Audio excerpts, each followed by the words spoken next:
Democracy ಮುಂದಕ್ಕೆ ಹೋಗ್ಬೇಕಂದ್ರೆ journalism ಇರಲೇಬೇಕು ಅಂತ. ತುಂಬ ಜನ ಪೊಲಿಟಿಷಿಯನ್ಸ್ಗಳಿಗೂ ಕೂಡ ಜರ್ನಲಿಸಂ ಬಗ್ಗೆ ಸರಿಯಾದ ಒಂದು ಡೆಫಿನೇಷನ್ ಅಥವಾ ಅರಿವಿರಲ್ಲ. ಅಂತಹ ಒಂದು ದೊಡ್ಡ ಚಾನೆಲ್ನ ಒಳಗಡೆ ಏನೇನು ನೋಡಿದ್ರಿ, ಏನೇನೋ ಆಚೆಗೆ ಇವತ್ತು ನಮ್ಗೆ ಹೇಳ್ಬೋದು.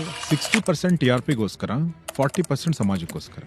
Journalists are accused of being lap dogs when they don't ask the hard questions.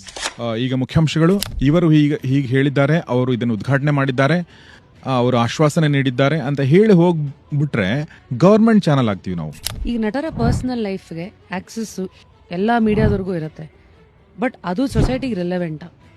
ನಾನು ಒಂದು ಪಬ್ಲಿಕ್ ರಿಪ್ರೆಸೆಂಟೇಟಿವ್ ಆಗ್ತೀನಿ ಅಂದರೆ ನನಗೆ ಹಾರ ಹಾಕೋರು ಇರ್ತಾರೆ, ಯಾರೋ ಮೊಟ್ಟೆನೂ ಹೊಡಿಬೋದು ನನಗೆ ಅಲ್ವಾ. ನಾನು ಹೇಳ್ತಾ ಇರೋದು ನಿಮಗೆ, ಅದಕ್ಕೆ ರೆಡಿ ಆಗಬೇಕಾಗತ್ತೆ. ನನಗೆ ಯಾವುದು ಬೇಡ ಅಂದ್ರೆ ನಾನು ಮನೇಲಿರಬೇಕು.